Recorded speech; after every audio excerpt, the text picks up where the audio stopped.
নমস্কাৰ মোৰ শিক্ষাৰ্থীসকল, মই প্ৰণৱ ইউটিউব চেনেল ফৰ এডুকেশ্যনৰ অন্য এটা ভিডিঅ'লৈ তোমালোক সকলোকে স্বাগতম জনাইছোঁ। মোৰ শিক্ষাৰ্থীসকল, আজি মই তোমালোকৰ মাজলৈ লৈ আহিছোঁ হায়াৰ ছেকেণ্ডাৰী ছেকেণ্ড ইয়াৰৰ লজিক এণ্ড ফিলচফি নামৰ বিষয়টোৰ চতুৰ্থ খণ্ড মিলৰ পৰীক্ষণমূলক অনুসন্ধান পদ্ধতি। এই অধ্যায়টোৰ পৰা তোমালোকৰ ফাইনেলত আহিব পৰা কেইটামান অতি গুৰুত্বপূৰ্ণ 1 আৰু 2 মাৰ্কছৰ প্ৰশ্নৰ উত্তৰ। তেতিয়াহ'লে আচোন পলম নকৰি আজিৰ ভিডিঅ'টো আৰম্ভ কৰোঁ। আৰু তাৰ আগতে তোমালোকলৈ এটা অনুৰোধ, মোৰ চেনেলটো যদি ছাবস্ক্ৰাইব কৰা নাই তেতিয়াহ'লে ছাবস্ক্ৰাইব কৰি দিবা আৰু কাষতে থকা বেল আইকনটো প্ৰেছ কৰি দিবা মই দিয়া এনেকুৱা ধৰণৰ শিক্ষামূলক ভিডিঅ'সমূহ নিয়মিতভাৱে পাই থাকিবলৈ। ইয়াৰ উপৰিও তোমালোকে যদি আগৰ ইউনিট কেইটাৰ কুৱেশ্যনৰ এনচাৰসমূহ চাব বিচাৰা, মই ডেছক্ৰিপশ্যনত লিংক দিছোঁ, তাত গৈ তোমালোকে চাব পাৰিবা।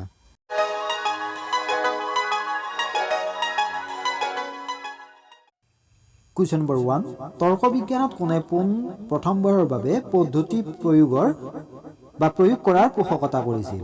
উত্তৰটো হ'ব পিটাৰ ৰামুছে তৰ্ক বিজ্ঞানক প্ৰথমবাৰৰ বাবে পদ্ধতি প্ৰয়োগ কৰাৰ পোষকতা কৰিছিল। কুৱেশ্যন নম্বৰ 2, তৰ্ক বিজ্ঞানত প্ৰয়োগ হোৱা মূল তিনিটা পদ্ধতি কি কি?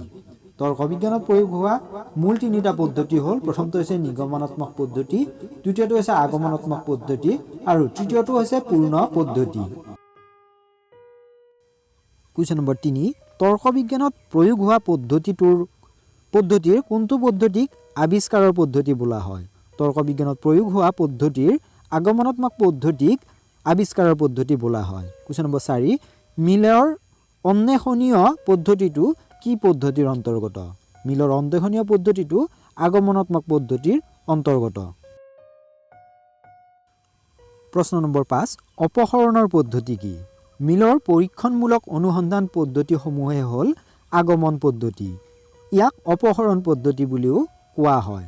অপসৰণ পদ্ধতি হ'ল কাৰ্যকাৰণ সম্বন্ধত অপ্ৰাসংগিক বিষয়সমূহ বৰ্জন কৰাৰ কিছুমান পদ্ধতি। কুৱেশ্যন নম্বৰ 6, নঞৰ্থক অৰ্থত অপসৰণ কি? নঞৰ্থক অৰ্থত অপসৰণ হ'ল ই অপ্ৰাসংগিক বিষয়সমূহক বৰ্জন কৰে। কুৱেশ্যন নম্বৰ 7, সদৰ্থক অৰ্থত অপসৰণ কি? সদৰ্থক অৰ্থত অপসৰণ হ'ল ই প্ৰাসংগিক কথাত মনোনিৱেশ কৰে। প্ৰশ্ন নম্বৰ 8, অপসৰণ সূত্ৰসমূহ উল্লেখ কৰা। অপসৰণৰ সূত্ৰসমূহ তলত উল্লেখ কৰা হ'ল, প্ৰথমটো হৈছে কাৰ্যৰ কোনো ক্ষতি নোহোৱাকৈ যদি পূৰ্বৱৰ্তী ঘটনাৰ কোনো অংশ বাদ দিব পাৰি, সেই অংশ কেতিয়াও কাৰ্যটোৰ কাৰণ বা কাৰণৰ অংগ হ'ব নোৱাৰে। দ্বিতীয়টো হৈছে কাৰ্যৰ কোনো ক্ষতি নোহোৱাকৈ যদি পূৰ্বৱৰ্তী ঘটনাৰ কোনো অংশ বাদ দিব নোৱাৰি, সেই অংশ কাৰ্যটোৰ কাৰণ বা কাৰণৰ অংগ হ'বই লাগিব। তৃতীয়টো হৈছে পূৰ্বৱৰ্তী ঘটনা এটা হ্ৰাস বৃদ্ধিৰ লগত যদি অনুবৰ্তী ঘটনাটো হ্ৰাস বৃদ্ধি হয়, তেনেহ'লে ঘটনা দুটা কাৰ্যকাৰণ সম্বন্ধৰে সম্বন্ধিত হ'ব।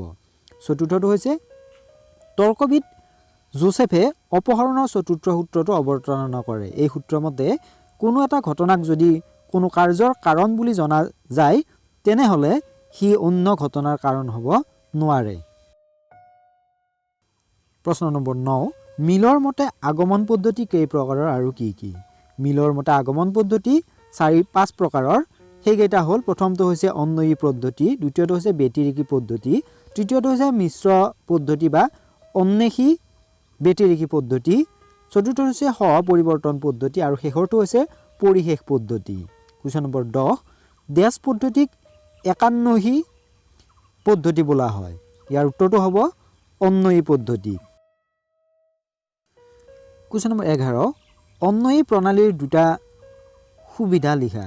অন্বয়ী প্ৰণালী বা পদ্ধতিৰ দুটা সুবিধা তলত দিয়া ধৰণৰ, প্ৰথমটো হৈছে অন্বয়ী প্ৰণালীৰ প্ৰয়োগ ক্ষেত্ৰ অতি ব্যাপক, দ্বিতীয়টো হৈছে যিকোনো বৈজ্ঞানিক অনুসন্ধানত অন্বয়ী প্ৰণালীয়ে প্ৰকল্প গঠন কৰাত সহায় কৰে। কুৱেশ্যন নম্বৰ 12, অন্বয়ী প্ৰণালীৰ মূল অসুবিধা বা দোষ তিনিটা কি কি? অন্বয়ী প্ৰণালীৰ মূল অসুবিধা বা দোষ তিনিটা হ'ল, প্ৰথমটো হৈছে ব্যৱহাৰিক দোষ বা ব্যৱহাৰিক অপূৰ্ণতা, দ্বিতীয়টো হৈছে প্ৰকৃতিগত দোষ বা প্ৰকৃতিগত অপূৰ্ণতা, তৃতীয়টো হৈছে অন্বয়ী প্ৰণালীয়ে কাৰ্যকাৰণ সম্বন্ধক সহ অৱস্থান সম্বন্ধ আৰু সহকাৰ্য সম্বন্ধ পৃথক কৰাৰ অসুবিধা। কুৱেশ্যন নম্বৰ 13, অন্বয়ী প্ৰণালী ব্যৱহাৰৰ ক্ষেত্ৰত দেখা দিয়া দুটা অসুবিধা উল্লেখ কৰা। অন্বয়ী প্ৰণালী ব্যৱহাৰৰ ক্ষেত্ৰত দেখা দিয়া দুটা অসুবিধা তলত দিয়া ধৰণৰ, প্ৰথমটো হৈছে প্ৰয়োজনীয় দৃষ্টান্ত সংগ্ৰহৰ অসুবিধা, দ্বিতীয়টো হৈছে দৃষ্টান্তবোৰৰ সঠিক বিশ্লেষণৰ অসুবিধা। কুৱেশ্যন নম্বৰ 14 ব্যতিৰেকী পদ্ধতি বোলাৰ কাৰণ কি উত্তৰটো ব্যতিৰেক শব্দৰ অৰ্থ হ'ল অমিল বা পাৰ্থক্য ব্যতিৰেকী পদ্ধতিক এই নামেৰে জনা যায় কাৰণ ইয়াত দুটা দৃষ্টান্তৰ মাজত অমিল বা পাৰ্থক্য থকা বিষয়টো উলিওৱা হয় এই অমিল থকা বিষয়টোৰ ওপৰত ভিত্তি কৰিয়ে কাৰ্যকাৰণ সম্বন্ধ নিৰ্ণয় কৰা হয় কুৱেশ্যন নম্বৰ 15 ব্যতিৰেকী প্ৰণালীক কিয় পৰীক্ষণৰ প্ৰণালী বোলা হয় ব্যতিৰেকী প্ৰণালী পৰীক্ষণৰ ওপৰত নিৰ্ভৰশীল সেয়েহে মিলে এই প্ৰণালীক পৰীক্ষণৰ প্ৰণালী বুলি কৈছিল কুৱেশ্যন নম্বৰ 16 ব্যতিৰেকী প্ৰণালীত প্ৰয়োগ হোৱা অপসৰণৰ সূত্ৰটো লিখা ব্যতিৰেকী প্ৰণালীত প্ৰয়োগ হোৱা অপসৰণৰ সূত্ৰটো হ'ল কাৰ্যৰ কোনো ক্ষতি নকৰাকৈ যদি পূৰ্বৱৰ্তী ঘটনাৰ কোনো অংশ বাদ দিব নোৱাৰি সেই অংশটো কাৰ্যটোৰ কাৰণ বা কাৰণৰ অংগ হ'বই লাগিব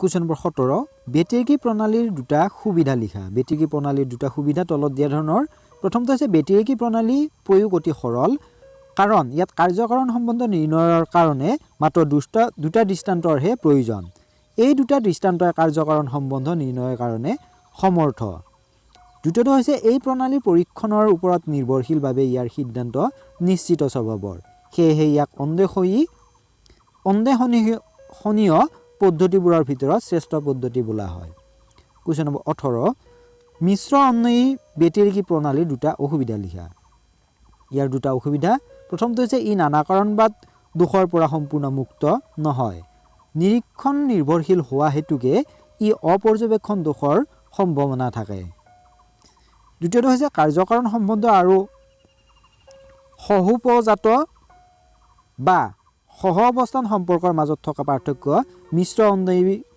অন্বয়ী ব্যতিৰেকী প্ৰণালীৰ দ্বাৰা নিৰ্ণয় কৰিব নোৱাৰি